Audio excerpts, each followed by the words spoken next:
Does that story sound valid to you? No, it doesn't to me either. Same clowns, just harvest the money off everything and everyone. And then we get this story. Same thing, same bollocks. The federal government sent $1.4 billion in coronavirus stimulus money to nearly 1.1 million dead people. Really? According to Congress independent watchdog agency, and the finding was part of a report from the Government Accountability Office examining the federal government's coronavirus relief spending in March and April, and it comes as lawmakers weigh another round of stimulus funding while the economy struggles to recover from the coronavirus-induced recession. They haven't paid the last round yet. They haven't even paid 50% of it, despite stealing funds from the Social Security and the pension fund. You're telling me that the database is not up to date, that you're going to send checks to 1.1 million dead people.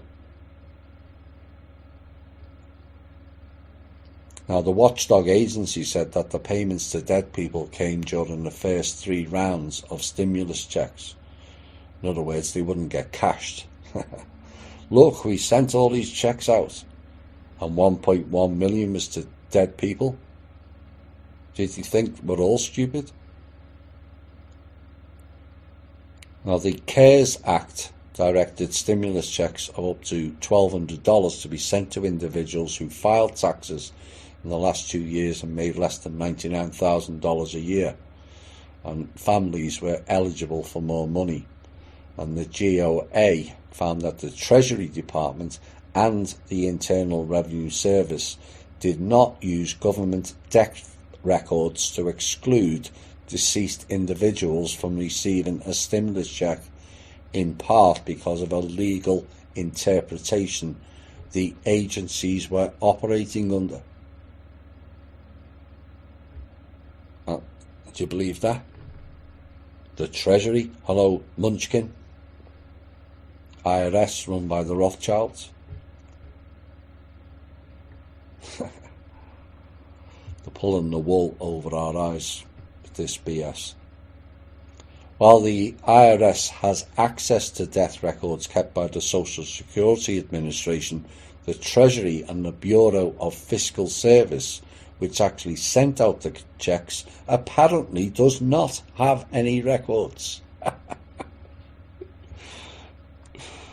The country's being run by complete retards and jackasses. And the IRS in May said on its website that payments to dead people must be returned to the government, but it does not have a plan to recoup the funds.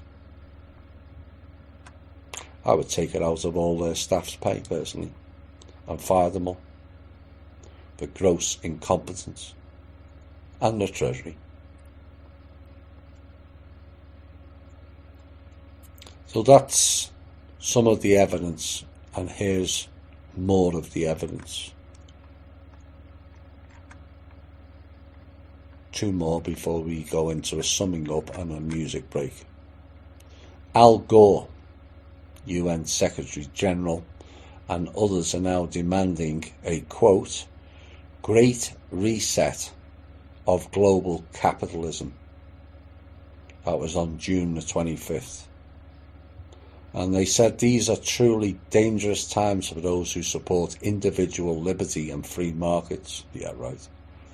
And at a meeting hosted by the highly influential World Economic Forum, powerful officials from non-profits, government, business, academia, labour unions and activist groups announced their plan for a great reset of global capitalism. And it is a proposal they acknowledge has only been made possible because of the opportunity provided by the economic destruction caused by the coronavirus. Problem, reaction, solution again, you see. Now, supporters and attendees of the meeting included Prince Charles, Antonio Guterres, the Secretary General of the United Nations, AJ Banga, CEO of MasterCard, Bernard Looney, does he play tunes? The CEO of BP, and Gina Gopinath, the chief economist at the International Monetary Fund. All the same clowns, IMF, really. And the purpose, they say, of the Great Reset isn't merely to enact policies that will lead to additional wealth redistribution, but rather to completely overhaul the world's existing structures and institutions. And in an article published on the World Economic Forum website, Klaus Schwab, the founder and executive chairman of WEF, wrote of the Great Reset and said every country from the United States to China must participate, and every industry from oil and gas to tech must be transformed. In short, we need a great reset of capitalism to enact policies that would lead to wealth redistribution. Oh dear, Mr. Gore. Suddenly it's called wealth redistribution, as you at the lower end of the financial scale are now being harvested by the top end. But it's funny they were not complaining of that whilst he and others was looting the world with his fake climate change program, which only benefits vampires like him and the UN. And what we're seeing here is a split in the faction wars. We warned many of the lower, who thought they were the upper elites, would get pushed out in this next phase of the struggle for control. And now they're panicking. But we the people have to build an alternative, and the TPC is the vehicle to do so. We all don't like the way this world is being run, but we cannot sit back waiting for Q or Trump to do something. That is our responsibility, not theirs. And then we got this story this week. There is a new launch by clowns trying to circumvent the new system and their desperate lack of funds, and so they launched their latest money scam called the Q Initiative. Now, I found no evidence directly linking it to Q and Trump, but it would certainly confuse many trying to part with their funds thinking it was related. It's just another crypto-based scam that followed the RV, dinar, Sims and Dongs currencies being traded in for stable currencies on the promise those devalued currencies would rise exponentially. It's the same promise, it's the same program, and the same scam. Just collecting your dollars, your pounds and euros for fresh air tokens to keep them running a little bit longer. That's all.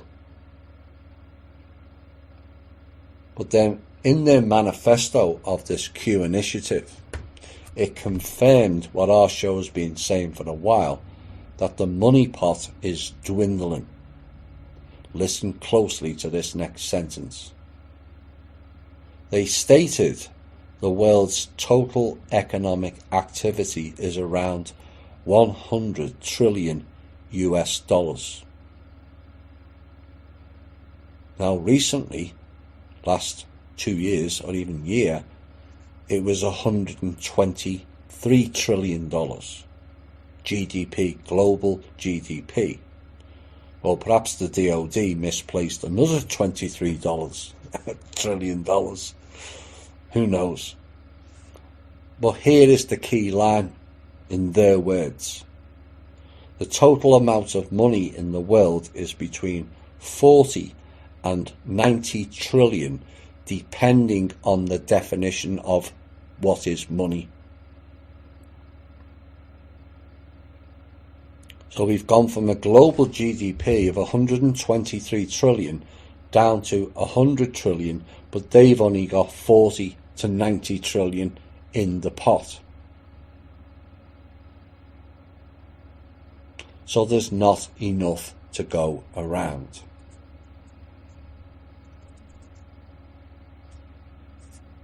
And this is why they were forced into drastic measures of halting the economy and closing down hundreds of thousands of businesses,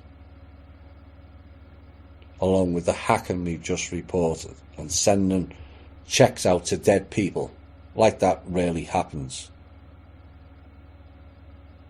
Or fake hacking in universities to acquire 1.14 million. Or the unemployment fraud scam with was it Washington State that was in the last show? They're collecting funds because the pot is dwindling.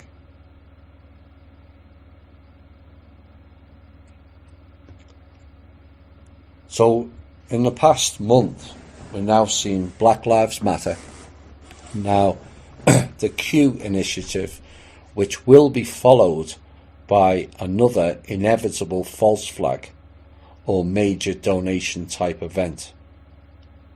And it's all about harvesting everything of what is left from the people.